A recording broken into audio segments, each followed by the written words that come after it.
At sa araw na to, ang ating pong lecture ay tungkol po sa Trial of the Year.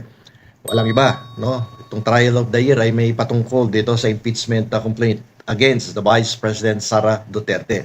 Dito ay pipilitin nating unawain, busisiin, ipaliwanag sa simpleng termino kung ano ba talaga ang nangyari dito sa investigation ng Committee on Justice dyan sa mababang kapulungan. So bago tayo mag-umpisa, isipin nyo na lamang na tayong lahat ay nasa isang pundahan, no? Parang nasa probinsya, no? Yung parang nasa maliit na kubo at tayo po ay nagkakape.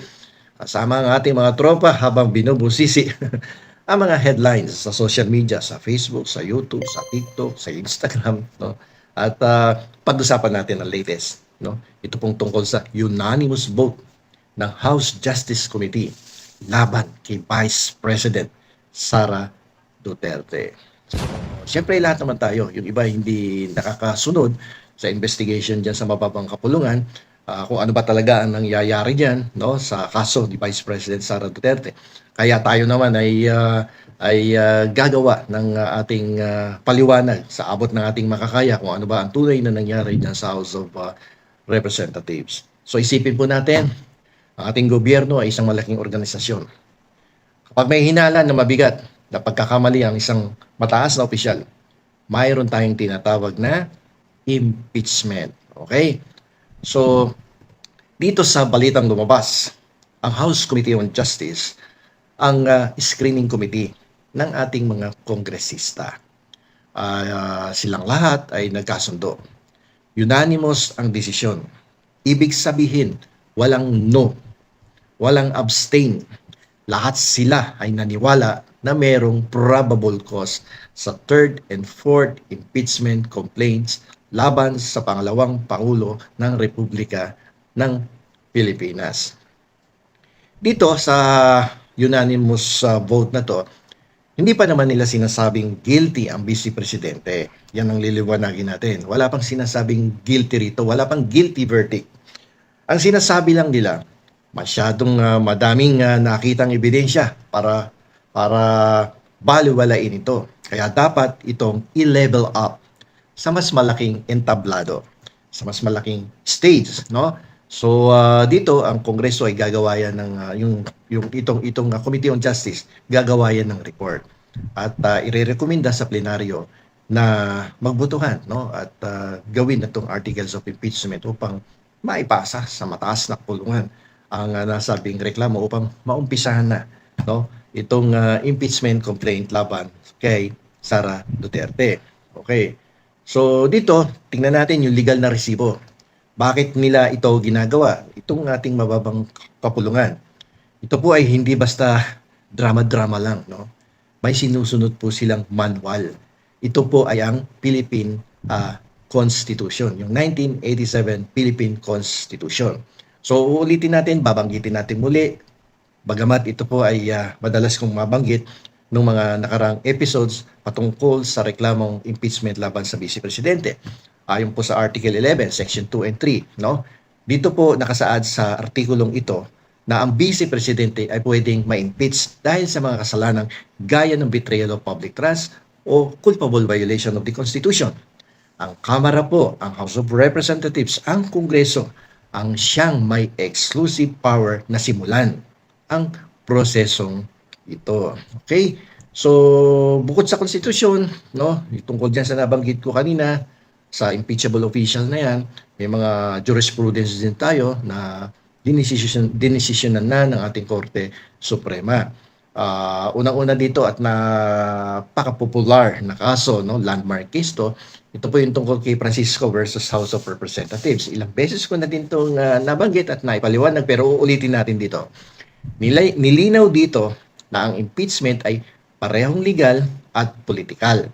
Dito rin nang galing, no, ang one-year bar rule dito sa Francisco versus House of Representatives.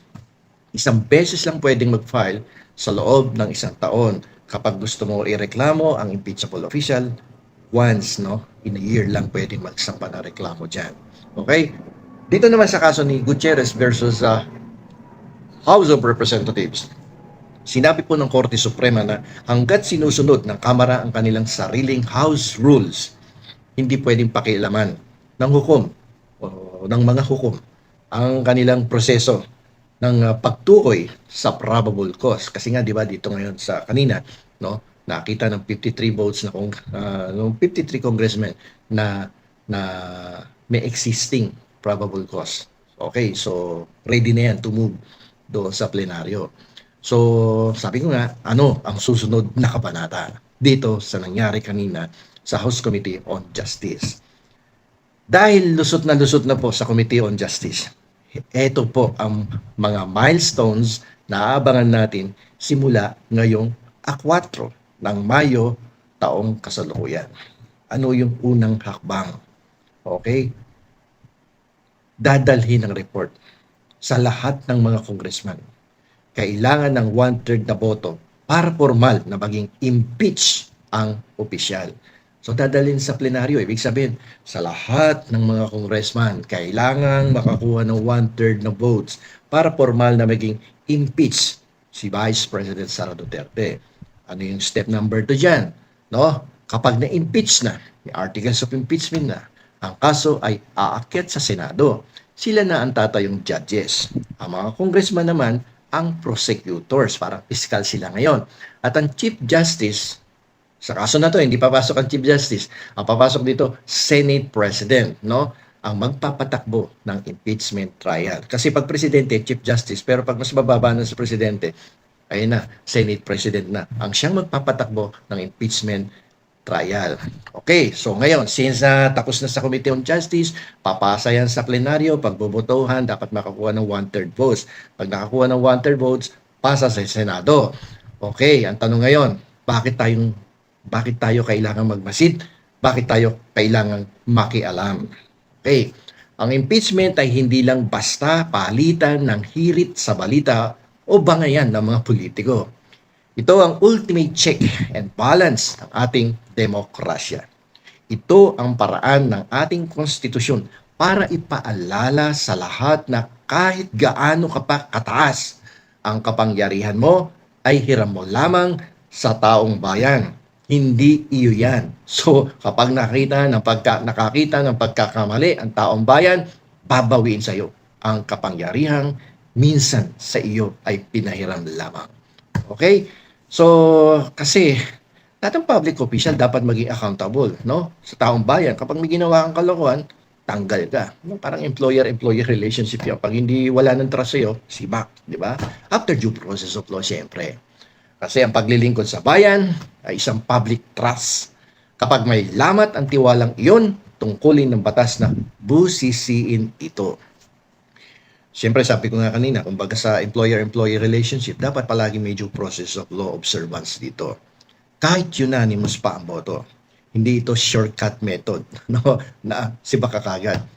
So, kailangang sundin ang bawat akbang para masiguro na patas ang hustisya sa nagrereklamo man o sa inirereklamo. Okay?